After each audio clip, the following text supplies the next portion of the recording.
Saudi Arabia ಭಾರತದ ಮಿತ್ರನಂತೆ ನಾಟಕ ಮಾಡಿ ಬೆನ್ನಿಗೆ ಚೂರಿ ಹಾಕಿತ್ತು. ಆ ಎಲ್ಲದರ ಪ್ರತೀಕಾರ ತೀರಿಸಿಕೊಳ್ತಾ ಇದೆ ಈಗ ಭಾರತ. ನಮ್ಮ ಬೆನ್ನಿಗೆ ರಷ್ಯಾ ಸಾಥ್ ಕೊಟ್ಟಿದೆ. ಸೌದಿ ಅರೇಬಿಯಾ ಬ್ರಿಕ್ಸ್ ಸೇರ್ಬೇಕು ಅಂತ ಕನಸು ಕಾಣ್ತಾ ಇದೆ. ಬ್ರಿಕ್ಸ್ ನಿಂದಲೇ ಈಗ ಸೌದಿ ಔಟ್ ಆಗುತ್ತಾ? ಭಾರತವನ್ನು ಎದುರಾಕೊಂಡು ಸೌದಿಗೆ ಉಳಿಗಾಲವೇ ಇಲ್ಲದಂತಾಯ್ತಾ? ಶತ್ರು ದೇಶ ಪಾಕಿಸ್ತಾನದ ಜೊತೆಗೆ ಕೈ ಜೋಡಿಸುವ ಅಗತ್ಯ ಏನಿತ್ತು? ಪಾಕಿಸ್ತಾನದ ಜೊತೆಗೆ ಕೂಡಿ ಅರಬ್ ನ್ಯಾಟೋ ಮಾಡುವ ಅವಶ್ಯಕತೆ ಏನಿತ್ತು? ಭಾರತ ಏನಾದ್ರೂ ಪಾಕಿಸ್ತಾನದ ಮೇಲೆ ಅಟ್ಯಾಕ್ ಮಾಡಿದ್ರೆ ಸೌದಿ ಅರೇಬಿಯಾ ಸಹ ಭಾರತದ ಮೇಲೆ ಅಟ್ಯಾಕ್ ಮಾಡುತ್ತಂತೆ, ಪಾಕಿಸ್ತಾನದ ಸಹಾಯಕ್ಕೆ ಬರುತ್ತಂತೆ ಈ ಅಗ್ರಿಮೆಂಟ್ ಪ್ರಕಾರ. ಸ್ನೇಹಿತರೆ, ಇದು ಸೀರಿಯಸ್ ಮ್ಯಾಟ್ರು. ಪಾಕಿಸ್ತಾನದ ಬೆಂಬಲಕ್ಕೆ ಬರ್ತಾ ಇದೆ ಸೌದಿ ಅರೇಬಿಯಾ. ಸೇನಾ ಸಹಕಾರ ಸಹ ಕೊಡುತ್ತೆ. ಅಂತಹ ಖತರ್ನಾಕ್ ಒಪ್ಪಂದ ಮಾಡ್ಕೊಂಡಿರೋದು ಪಾಕ್ ಮತ್ತು ಸೌದಿ. ಇಷ್ಟು ದಿವಸ ಭಾರತದ ಫ್ರೆಂಡು ಅಂತ ತೋರಿಸಿಕೊಳ್ತಾ ಇದ್ದ ಸೌದಿ ಅರೇಬಿಯಾ ವಿಷ ಉಗುಳೋದಿಕ್ಕೆ ಶುರು ಮಾಡ್ತಾ.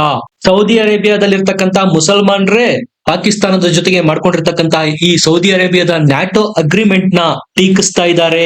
ಈಗ ಇದಕ್ಕೆ ಭಾರತದ ಮಿತ್ರ ರಷ್ಯಾ ಸಹ ಸೇರಿದೆ. ಇದನ್ನ ಸೌದಿ ಅರೇಬಿಯಾ ಎಕ್ಸ್ಪೆಕ್ಟೇ ಮಾಡಿರ್ಲಿಲ್ಲ. ಸೌದಿ ಅರೇಬಿಯಾಕ್ಕೆ ವಿರೋಧ ಮಾಡ್ತಾ ಭಾರತದ ಸಪೋರ್ಟ್ಗೆ ನಿಂತಿದೆ ರಷ್ಯಾ. ಶಸ್ತ್ರಾಸ್ತ್ರಗಳ ಒಪ್ಪಂದ ಸುಮಾರು $660 ಬಿಲಿಯನ್ ಸೌದಿ ಅರೇಬಿಯಾ ಮತ್ತು ರಷ್ಯಾದ ಜೊತೆಗೆ ಆಗಿತ್ತು. ಅದನ್ನ ಭಾರತಕ್ಕೋಸ್ಕರ ಮುರಿದುಕೊಳ್ಳುವ ಹಂತಕ್ಕೂ ಹೋಗ್ತಾ ಇದೆ ರಷ್ಯಾ. ಭಾರತದ ವಿರೋಧ ಕಟ್ಕೊಂಡು ಎಂತಹ ದೊಡ್ಡ ಲಾಸ್ ಮಾಡ್ಕೊಂಡಿದೆ ಸೌದಿ ಅರೇಬಿಯಾ ನೋಡಿ.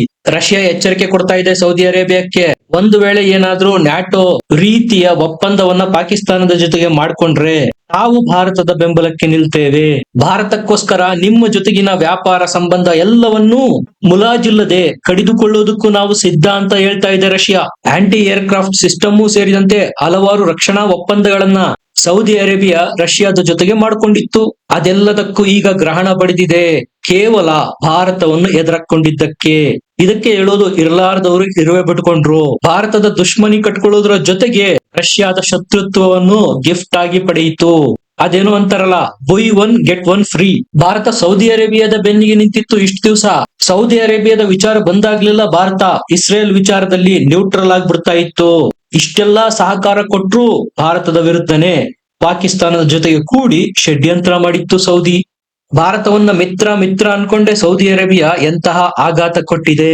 ಸೌದಿ ಅರೇಬಿಯಾ ಇರೋದು ಮಿಡ್ಲ್ ಈಸ್ಟ್ ಅಲ್ಲಿ, ಪಾಕಿಸ್ತಾನ ಇರೋದು ನೋಡಿದ್ರೆ ಸೌತ್ ಏಷ್ಯಾದಲ್ಲಿ. ಇಲ್ಲಿಗೂ ಅಲ್ಲಿಗೂ ಏನ್ ಲಿಂಕು?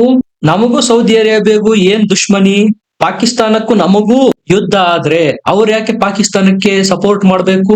ಮುಸ್ಲಿಂ ದೇಶ ಅನ್ನುವ ಒಂದೇ ಒಂದು ಕಾರಣಕ್ಕ ಹಾಗೇನಾದ್ರೂ ಯುದ್ಧ ಆಗಿದ್ದೇ ಆದ್ರೆ ಅದು ಸೌದಿ ಅರೇಬಿಯಾ ಮತ್ತು ಭಾರತಕ್ಕೆ ತಿರುಗಿದ್ರೂ ಯಾವುದೇ ಆಶ್ಚರ್ಯ ಇಲ್ಲ. ಇಸ್ರೇಲ್ ವಿಚಾರದಲ್ಲಿ ಅಮೆರಿಕ ಸಹ ಸೌದಿ ಅರೇಬಿಯಾಕ್ಕೆ ಕೈ ಕೊಟ್ಟು ಭಾರತಕ್ಕೆ ಸಪೋರ್ಟ್ ಮಾಡ್ತಾ ಇರೋದು. ಮಧ್ಯದಲ್ಲಿ ಮಿಕ ಆಗ್ತಾ ಇರೋರು ಯಾರು? ಅದೇ ಪಾಪಿ ಪಾಕಿಸ್ತಾನ. ಅದಕ್ಕೆ ಹೇಳಿದ್ದು ಸೌದಿ ಅರೇಬಿಯಾಕ್ಕೆ ಇದೆಲ್ಲ ಯಾಕೆ ಬೇಕಾಗಿತ್ತು? ನ್ಯಾಟೋ ರೀತಿಯ ಅಗ್ರಿಮೆಂಟ್ ಪಾಕಿಸ್ತಾನದ ಜೊತೆಗೆ ಯಾಕೆ ಬೇಕಾಗಿತ್ತು? ಇದರಿಂದ ಭಾರತದ ಸಂಘಟನೆ ಮತ್ತಷ್ಟು ಮಜಬೂತ್ ಆಗಿದೆ. ಇಸ್ರೇಲ್ ನ ಸಪೋರ್ಟ್ ಅಂತೂ ಇದ್ದೇ ಇದೆ, ರಷ್ಯಾದ ಸಪೋರ್ಟ್ ಸಿಕ್ಕಿದೆ. ಅಷ್ಟೇ ಅಲ್ಲ, ಇಷ್ಟು ದಿವಸ ಅಮೆರಿಕ ಸೌದಿ ಅರೇಬಿಯಾದ ವಿಚಾರ ಬಂದಾಗ ನ್ಯೂಟ್ರಲ್ ಆಗ್ತಾ ಇತ್ತು, ಈಗ ಭಾರತಕ್ಕೆ ಸಪೋರ್ಟ್ ಮಾಡ್ತಾ ಇದೆ.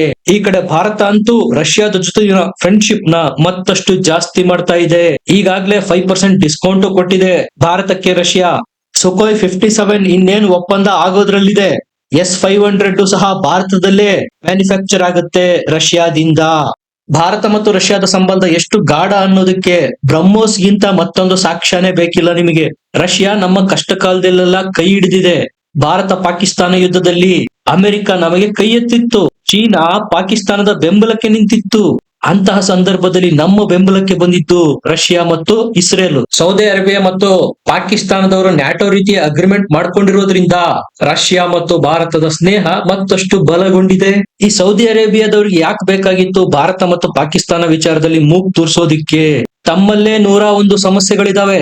ಇವ್ರಿಗೆ ಒಬ್ಬ ಯಕಶ್ಚಿತ್ತು ಹೌತಿ ಬಂಡುಕೋರರನ್ನೇ ಸಂಭಾಳಿಸೋದಿಕ್ಕೆ ಸಾಧ್ಯ ಆಗ್ತಾ ಇಲ್ಲ. ಸೌದಿಯ ರಾಜವಂಶಸ್ಥರಿಗೆ ಸಡ್ಡು ಹೊಡಿತಾ ಇದ್ದಾರೆ ಹೌತಿ ಬಂಡುಕೋರರು. ಯಾವುದೇ ಕ್ಷಣದಲ್ಲಿ ರಾಜಾಡಳಿತ ಕೊನೆಯಾಗಬಹುದು ಸೌದಿನಲ್ಲಿ. ಇಂಥವರು ಭಾರತದಂತಹ ವಿಶಾಲ ದೈತ್ಯ ಸೈನ್ಯ ಶಕ್ತಿ ಇರುವ ದೇಶನ ಎದುರಿಸ್ತಾರಂತೆ ನೋಡಿ. ಸರಿಯಾಗಿ ಹೇಳ್ಕೊಳ್ಳೋದಿಕ್ಕೆ ಒಂದು ಸೇನಾ ತುಕಡಿನೂ ಇಲ್ಲ ಸೌದಿ ಅರೇಬಿಯಾದ ಬಳಿ. ತೈಲದಿಂದ ದುಡ್ಡು ಮಾಡಿ ಶ್ರೀಮಂತರಾಗಿದ್ದಾರೆ. ಇಂಥವರು ಭಾರತ ಸೈನ್ಯವನ್ನ ಪಾಕಿಸ್ತಾನದ ಜೊತೆಗೆ ಸೇರಿ ಎದುರಿಸ್ತಾರಂತೆ. ಕನಸು ಕಾಣೋದಿಕ್ಕೇನು ದುಡ್ಡು ಕೊಡ್ಬೇಕಾ? ಕಾಣ್ಲಿ ಬಿಡಿ ತಿರುಕನ ಕನಸು.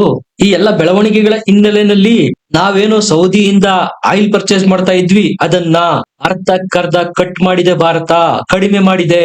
ಸ್ನೇಹಿತರೆ, ಸೌದಿ ಅರೇಬಿಯಾಗೆ ಟರ್ಕಿ ಟಕ್ಕರ್ ಕೊಡ್ತಾ ಇದೆ. ನಾನು ಮುಸ್ಲಿಂ ರಾಷ್ಟ್ರಗಳ ಲೀಡರ್ ಆಗಬೇಕು ಅಂತ. ಈ ಕಡೆ ಸೌದಿ ಅರೇಬಿಯಾ ಸಹ ನಾನೇ ಮುಸ್ಲಿಂ ರಾಷ್ಟ್ರಗಳ ಮುಖಂಡ ಅಂತ ಹೋರಾಟ ಮಾಡ್ತಾ ಇದೆ. ಇಲ್ಲಿ ಟರ್ಕಿಯ ರೀತಿಯ ಸೇನಾ ಬಲ ಸೌದಿ ಅರೇಬಿಯಾಗೆ ಇಲ್ಲ. ಹಿಂಬಾಗಿಲ ಮೂಲಕ ಪಾಕಿಸ್ತಾನಿ ಸೈನ್ಯವನ್ನ ಬಾಡಿಗೆಗೆ ಪಡೆದು ಮುಸ್ಲಿಂ ರಾಷ್ಟ್ರಗಳ ನಾಯಕನಾಗಬೇಕು ಅನ್ನೋ ಕನಸನ್ನ ನನಸು ಮಾಡೋದಕ್ಕೆ ಪ್ರಯತ್ನ ಮಾಡ್ತಾ ಇದೆ ಸೌದಿ ಅರೇಬಿಯಾ. ಇದಕ್ಕಾಗಿ ಭಾರತವನ್ನೇ ಎದುರಾಕೊಂಡಿದೆ ಸೌದಿ. ತಮ್ಮ ರಕ್ಷಣೆಗಾಗಿ ಅಂತೇಳಿ ಪಾಕಿಸ್ತಾನದ ಜೊತೆಗೆ ಒಪ್ಪಂದ ಮಾಡ್ಕೊಂಡಿತ್ತು ಸೌದಿ ಅರೇಬಿಯಾ. ಅದೇ ಈಗ ತಮ್ಮ ಕೊರಳಿಗೆ ಕುಣಿಕೆಯಾಗ್ತಾ ಇದೆ. ಇದು ಅವರ ನ್ಯಾಟೋ ಒಪ್ಪಂದ ಅಲ್ಲ, ಸೌದಿ ಅರೇಬಿಯಾದ ಬರ್ಬಾದಿಗೆ ಅವರೇ ಮಾಡ್ಕೊಂಡಿರ್ತಕ್ಕಂಥ ವ್ಯವಸ್ಥೆ. ಈ ಕಡೆ ಭಾರತ ಸೈಲೆಂಟ್ ಆಗಿ ಹಲವಾರು $ಬಿಲಿಯನ್ ಗಳ ಜಟ್ಕಾ ಕೊಟ್ಟಿದೆ ಸೌದಿ ಅರೇಬಿಯಾಗೆ. ಬ್ರಿಕ್ಸ್ ಒಕ್ಕೂಟ ಸೇರ್ಬೇಕು ಅನ್ನುವ ಸೌದಿ ಅರೇಬಿಯಾದ ಕನಸು ಆಲ್ಮೋಸ್ಟ್ ಆಲ್ ಕನಸು ಅಂತಾನೆ ಹೇಳ್ಬೇಕು. ಇನ್ನು ಭಾರತ ಬಿಡೋದಿಲ್ಲ ಸೌದಿಗೆ ಬ್ರಿಕ್ಸ್ ಸೇರೋದಿಕ್ಕೆ. ಬ್ರಿಕ್ಸ್ ನ ಸಂಸ್ಥಾಪಕ ಸದಸ್ಯ ಭಾರತ. ವಿಟೋ ಇದೆ. ಸೌದಿ ಅರೇಬಿಯಾ ಬ್ರಿಕ್ಸ್ ಸೇರೋದಿಕ್ಕೆ ಅರ್ಜಿ ಹಾಕಿದಾಗ ವಿಟೋ ಚಲಾಯಿಸುತ್ತೆ ಭಾರತ. ಇವರು ಮುಸ್ಲಿಂ ಜಗತ್ತಿನ ಖಲೀಫಾ ಆಗೋದಿಕ್ಕೆ ಹೊರಟಿದ್ರು. ಆದ್ರೆ ಆಗಿದ್ದು ಪಾಕಿಸ್ತಾನದ ಜೊತೆಗೆ ಸೇರಿ ಮತ್ತೊಂದು ಪಾಕಿಸ್ತಾನ. ಸ್ನೇಹನ ನೀವು ಮಾಡೋದಾದ್ರೆ ನಿಮ್ಮ ಬರಾಬರಿ ಇರೋರ ಜೊತೆಗೆ ಮಾಡ್ಬೇಕು. ಅದು ಬಿಟ್ಟು ಪಾಕಿಸ್ತಾನದಂತಹ ಪರಮ ಪಾಪಿ ನಿಕೃಷ್ಟ ದೇಶದ ಜೊತೆಗಲ್ಲ. ಇವರಲ್ಲೇ 101 ಸಮಸ್ಯೆಗಳಿದಾವೆ. ಶಿಯಾ ಸುನ್ನಿ ಅಂತ ಒಡೆದಾಟಗಳಾಗ್ತಾ ಇದಾವೆ. ಇನ್ನೊಂದ್ ಕಡೆ ಬ್ರಿಕ್ಸ್ ಗೆ ಸೇರಿ ಸುಮಾರು $250 ಬಿಲಿಯನ್ ನ ಒಪ್ಪಂದವನ್ನ ಬ್ರಿಕ್ಸ್ ದೇಶಗಳೊಂದಿಗೆ ಮಾಡಿಕೊಳ್ಳುವ ಪ್ಲಾನ್ ಸಹ ಇದೆ. ಅಂದ್ರೆ ಒಂದೇ ಏಟಿಗೆ 2 ಕಲ್ಲು ಹೊಡೆಯೋದು. ಒಂದ್ ಕಡೆ ಮುಸ್ಲಿಂ ರಾಷ್ಟ್ರಗಳ ನಾಯಕನಾಗೋದು, ಇನ್ನೊಂದ್ ಕಡೆ ಬ್ರಿಕ್ಸ್ ಸೇರೋದು. ಆದ್ರೆ ಭಾರತವನ್ನು ಎದುರಾಕೊಂಡಾಗ ಇದು ಯಾವುದೂ ಸಾಧ್ಯ ಆಗೋದಿಲ್ಲ. ಬ್ರಿಕ್ಸ್ ಏನಾದ್ರೂ ಸೌದಿ ಅರೇಬಿಯಾ ಸೇರಿದ್ರೆ Brazil, Russia, India, China, South ಆಫ್ರಿಕಾದಂತಹ ದೈತ್ಯ ದೇಶಗಳ ಮಾರುಕಟ್ಟೆಗೆ ಫ್ರೀ ಆಕ್ಸಿಸ್ ಸಿಕ್ಬಿಡ್ತಾ ಇತ್ತು. ಮೊದಲೇ ತೈಲ ಭಂಡಾರ ಹೊಂದಿರೋ ದೇಶ ಸೌದಿ. ಅಲ್ಲಿ ನೀರ್ ಸಿಗುತ್ತೋ ಇಲ್ವೋ ಗೊತ್ತಿಲ್ಲ, ತೈಲ ಮಾತ್ರ ಯಥೇಚ್ಛವಾಗಿ ಸಿಗುತ್ತೆ. ಆರಾಮಾಗಿ ಬ್ರಿಕ್ಸ್ ದೇಶಗಳಿಗೆ ಮಾರಿ ಸಿಕ್ಕಾಪಟ್ಟೆ ದುಡ್ಡು ಮಾಡಿಕೊಳ್ಳುವ ಅವಕಾಶ ಇತ್ತು. ಆದ್ರೆ ತನ್ನ ಕೈಯಾರೆ ಅದನ್ನ ತಾನೇ ಬರ್ಬಾದ್ ಮಾಡ್ಕೊಳ್ತು ಪಾಕಿಸ್ತಾನದ ಸಹವಾಸ ಮಾಡಿ. ಮೊನ್ನೆ ಪಾಕಿಸ್ತಾನದ ವಿರುದ್ಧ ಭಾರತ ಆಪರೇಷನ್ ಸಿಂಧೂರ ಮಾಡಿತ್ತಲ್ಲ, ಆಗ್ಲೂ ಸಹ ಸೌದಿ ಅರೇಬಿಯಾ ಪಾಕಿಸ್ತಾನದ ಬೆಂಬಲಕ್ಕೆ ನಿಂತಿತ್ತಂತೆ. ಭಾರತಕ್ಕೆ ಗೊತ್ತಾಗದ ರೀತಿ. ಟರ್ಕಿ ಆದ್ರೂ ತನ್ನ ಶಸ್ತ್ರಾಸ್ತ್ರಗಳನ್ನ ಡೈರೆಕ್ಟ್ ಆಗಿ ವಿಮಾನದಲ್ಲಿ ಕಳಿಸಿ ಭಾರತದ ವಿರುದ್ಧ ಸ್ಟೇಟ್ಮೆಂಟ್ ಗಳನ್ನ ಕೊಡೋ ಮೂಲಕ ನೇರ ಪಾಕಿಸ್ತಾನದ ಬೆಂಬಲಕ್ಕೆ ನಿಂತಿತ್ತು. ಆದ್ರೆ ಸೌದಿ ಅರೇಬಿಯಾ ಹೇಳೋದೊಂದು ಮಾಡೋದೊಂದು. ಭಾರತ ಮತ್ತು ಪಾಕಿಸ್ತಾನದ ವಿಚಾರ ಅವರ ಇಂಟರ್ನಲ್ ಮ್ಯಾಟ್ರು, ಇದರಲ್ಲಿ ನಾವು ಮೂಗ್ ತೋರ್ಸೋಲ್ಲ ಅನ್ನೋದು. ಹಿಂದ್ಗಡೆಯಿಂದ ಗೊತ್ತಾಗದಂತೆ ಪಾಕಿಸ್ತಾನಕ್ಕೆ ಸಪೋರ್ಟ್ ಮಾಡೋದು. ಸೌದಿ ಅರೇಬಿಯಾದಿಂದ ಭಾರತ ತೈಲವನ್ನಷ್ಟೇ ಅಲ್ಲದೆ ನಾನ್ ಆಯಿಲ್, ನಾನ್ ಮೆಟಲ್ ಸೆಕ್ಟರ್ ಅಲ್ಲೂ ಸಹ ವ್ಯಾಪಾರ ಸಂಬಂಧ ಹೊಂದಿತ್ತು. ಈಗ ಆ ಎಲ್ಲ ಆಫರ್ ಗಳನ್ನ ಭಾರತ ಸೌದಿಯಿಂದ ಕಿತ್ತು ಯುನೈಟೆಡ್ ಅರಬ್ ಎಮಿರೇಟ್ಸ್ UAE ಕೊಡ್ತಾ ಇದೆ. ಭಾರತವನ್ನು ಎದುರಾಕೊಂಡ್ರೆ ಏನಾಗುತ್ತೆ ಅನ್ನೋದು ಈಗ ಸೌದಿ ಅರೇಬಿಯಾಗೆ ಗೊತ್ತಾಗ್ತಾ ಇದೆ. ಬ್ರಿಕ್ಸ್ ನ ಎಂಟ್ರಿ ಬ್ಯಾನ್ ಮಾಡ್ತಾ ಇದೆ. ಮಿಡ್ಲ್ ಈಸ್ಟ್ ಅಲ್ಲೇ ಸೌದಿ ಈಗ ಒಬ್ಬಂಟಿಯಾಗೋಗಿದೆ. ಸೌದಿಯ ವ್ಯಾಪಾರವನ್ನು ಭಾರತ ಕಟ್ ಮಾಡ್ತು. ಭಾರತವನ್ನು ಎದುರಾಕೊಂಡು ಭಾರತದ ಮಾರ್ಕೆಟ್ ಕಳ್ಕೊಂಡು ಅಬ್ಬೆ ಪಾರಿಯಾಗಿದೆ ಈಗ ಸೌದಿ ಅರೇಬಿಯಾ. ಮಾಡ್ಲಿ ಬಿಡಿ ಪಾಕಿಸ್ತಾನದ ಜೊತೆಗೆ ವ್ಯಾಪಾರ ಸಂಬಂಧ. ನಿಮ್ಗೆ ಏನನ್ಸುತ್ತೆ ಕಮೆಂಟ್ ಮಾಡಿ, ಲೈಕ್ ಮಾಡಿ, ಚಾನಲ್ ನ ಸಬ್ಸ್ಕ್ರೈಬ್ ಮಾಡಿ. ಮತ್ತೆ ಸಿಗೋಣ. ನಮಸ್ಕಾರ.